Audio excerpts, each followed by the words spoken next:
Guys, mura ngayon ang chicken sa sa Okisupa. 68 lang per gram. Tapos minus 30% off pa. Ayan o. Bumili kasi ako kawan ng mura ang itlog pag Martes. 100, 158. 158 lang itlog. Agawan kanina. Isa lang kasi sa isang tao. Tapos pabili ang asawa ko ng orange na 100%.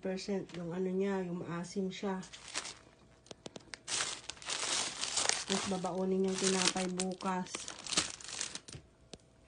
Tapos yung candy na maasim. Nagpabili siya. Yan na. Bumili na tayo pati tubig na babaunin niya. Marami nito kaya lang. Diyos ko.